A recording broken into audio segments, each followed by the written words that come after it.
Letter 24 of Station Life in New Zealand by Lady Mary Anne Barker. This recording is in the public domain. Letter 24. My only fall from horseback. Broomielaw, June 1868. The autumn has passed away so quickly that I can hardly believe the winter has reached us so soon, the last winter we shall spend in New Zealand. I should like to have been able to boast, on my return to England, that in 3 years' constant riding, on all sorts of horses, good, bad, and indifferent, and over abominable roads, I had escaped a fall. But not only have I had a very severe one, but it was from my own favourite Helen, which is very trying to reflect upon. However, it was not in the least her fault, or mine either, so she and I are still perfectly good friends. We had been spending 2 days up at Lake Coleridge, as a sort of farewell visit, and on our way down again to Rockwood, a distance of about 20 miles, we stopped to lunch, by invitation, at a station midway. There was so much to be seen at this place, that we loitered much longer than was prudent in the short days, and by the time we had thoroughly inspected a beautiful new wool shed, with all the latest improvements, from which F could hardly tear himself away, the fish ponds elaborately arranged for the reception of the young trout expected from Tasmania, and the charming garden well sheltered by a grove of large wattle trees, it was growing dusk, and we prepared to push on as fast as possible, for nothing is more disagreeable than being caught in the dark on a New Zealand track, with its creeks and swamps and wire fences. The last are the most dangerous obstacles, if you get off the track, or if the gate through the fence has been placed for convenience a few yards on one side of it. The horses cannot see the slender wires in the dark, and so fall over them, injuring themselves and their riders most seriously sometimes. Having still about 8 miles to go, we were galloping gaily over a wide open plain, our only anxiety arising from the fast failing daylight; but the horses were still quite fresh, and, as the French idiom would have it, devoured the ground at a fine pace, when, in an instant, the ground appeared to rise up to me, and I found myself dragged along on the extreme point of my right shoulder, still grasping both reins and whip. I was almost under the feet of the other horse, and I saw Helen's heels describing frantic circles in the air. F shouted to me to let go, which it had never occurred to me to do previously. I did so, and jumped up instantly, feeling quite unhurt, and rather relieved to find that a fall was not so dreadful after all. I then saw the cause of the accident. The handle of a little travelling bag, which had been hung over the pommel of my saddle, had slipped over the slight projection, and as it was still further secured by the strap through the girth, it was dangling under poor Helen, whose frantic bounds and leaps only increased the liveliness of her tormentor.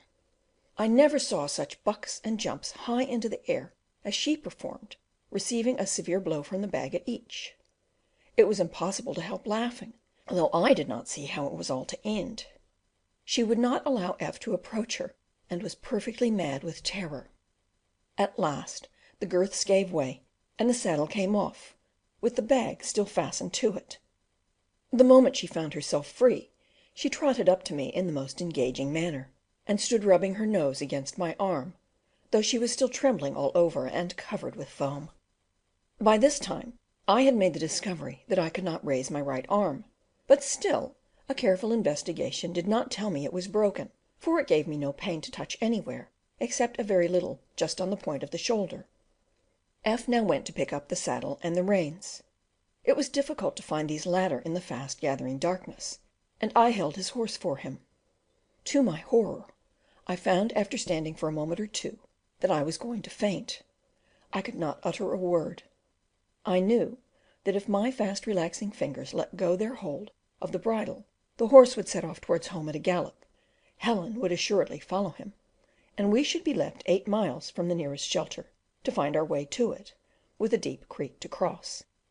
F was 50 yards off, with his back to me, searching for some indispensable buckle, so there was no help to be got from him at the moment.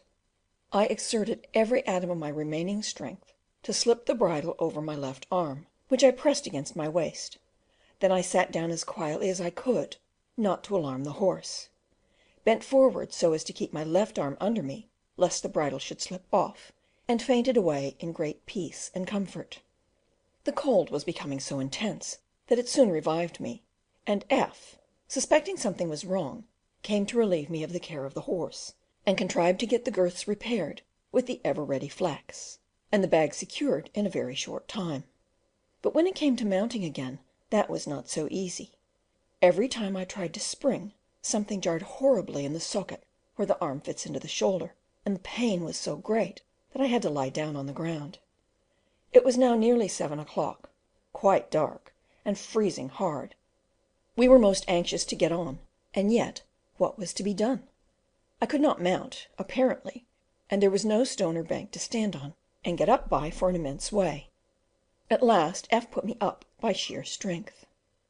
I found myself so deadly sick and faint when I was fairly in the saddle, that it was some time before I could allow Helen to move, and never shall I forget the torture of her first step, for my shoulder was now stiffening in a most unpleasant way. F said it would be easier to canter, so we set off at full speed, and the cold air against my face kept me from fainting as we went along, though I fully expected to fall off every moment. If Helen had shied or stumbled, or even capered a little, I should have been on the ground again.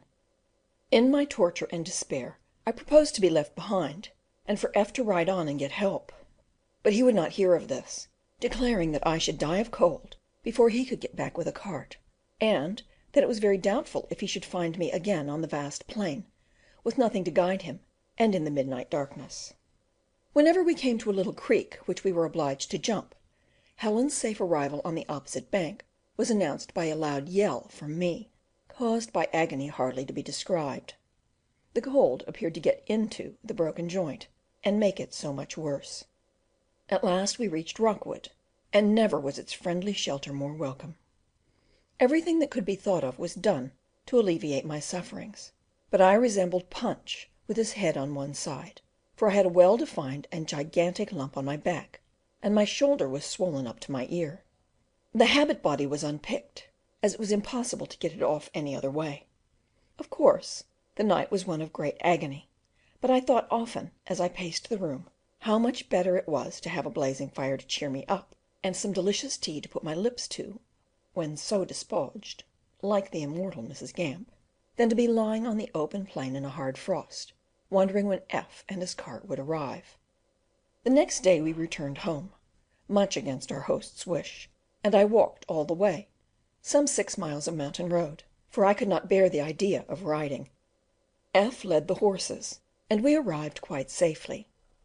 His first idea was to take me down to a doctor, but the motion of driving was greater agony than riding, as the road was rough; so after the first mile I entreated to be taken back again, and we turned the horses' heads towards home again, and when we reached it, I got out all my little books on surgery, medicine, etc., and from them made out how to set my shoulder in some sort of fashion, with F's help.